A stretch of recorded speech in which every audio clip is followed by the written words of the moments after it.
Okay, so let's work on the west elevation. So I'm going to use the west elevation as an example to do the hatching. What I'm going to do is, I see that you have a polyline over here, so I'm going to draw another polyline on the other side so we can do the shading. I'm going to use the mirror command, and then I'm going to trim the extra part here. So I'm going to use first break at point, because this is a polyline and we have to break it. So I'm going to make one breakpoint at this line over here. This is one, and another, and I'm going to use it again. I'm going to break another line here, this line here.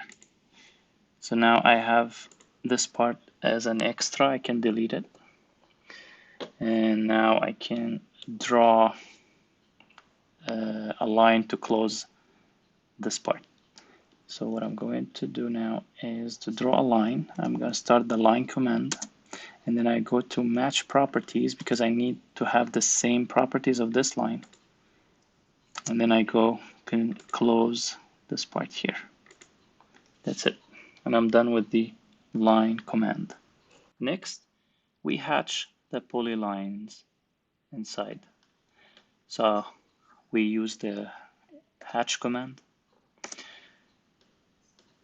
And before we start doing the hatch, I'm going to copy the properties of the white hatch. So I'm going to go to match properties and then click on this point. There are two hatches. There is one for the siding and one for the shading. So when we press here, it's going to give us two options to choose from. So we will choose the white one, the hatch for the white one. Now, when we go back here, now I have the properties of that hatch. I can just simply hatch the the boundaries that I created. So I'll hatch this part and this one and that little part here. Now, when I press on this hatch, I get the Hatch Editor Conceptual tab. It has all the components related to this hatch. I'm going to manipulate this part so that I can create shadings. So I have here, this is the pattern of shading that I'm using. I can play with the angle. Let's say those three together. I can play with the angle here to create my shading in a different style. For example, if I want to change the angle here, you will see once I change the angle, this part here, the black one, and there's the black one here and the white ones below and the top and bottom will flip while I'm changing the angle. So let's see together. Once I change it, look how it's changing at the same time. So now the black shade is in the middle, like more like vertical.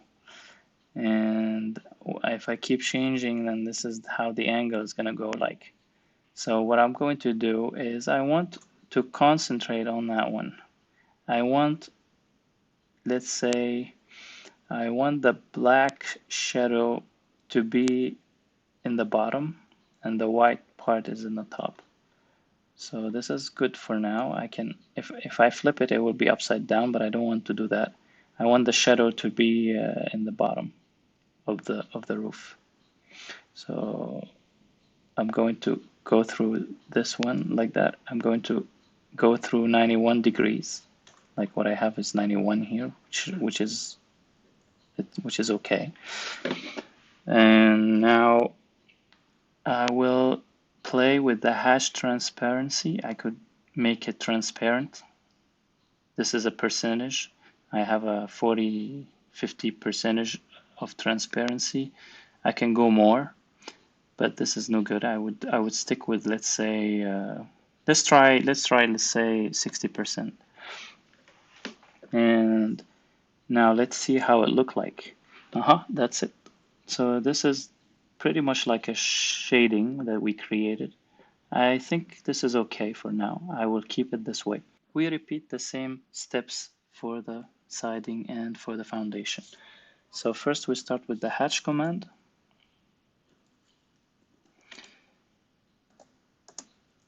And then we copy the properties from the south elevation. We copy the property of the siding. And then we go back to fill the siding in the west elevation.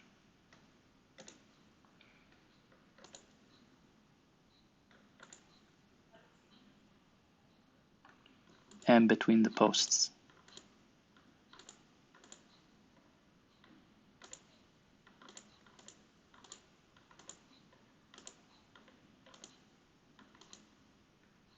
So this is how it's supposed to look like after drawing all after finishing the siding, and finally we do the foundation. And it's the same thing. We start with hatch command again. We do them. We press on match properties.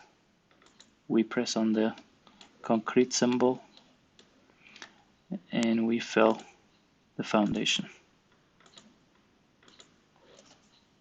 So the overall view should look like this.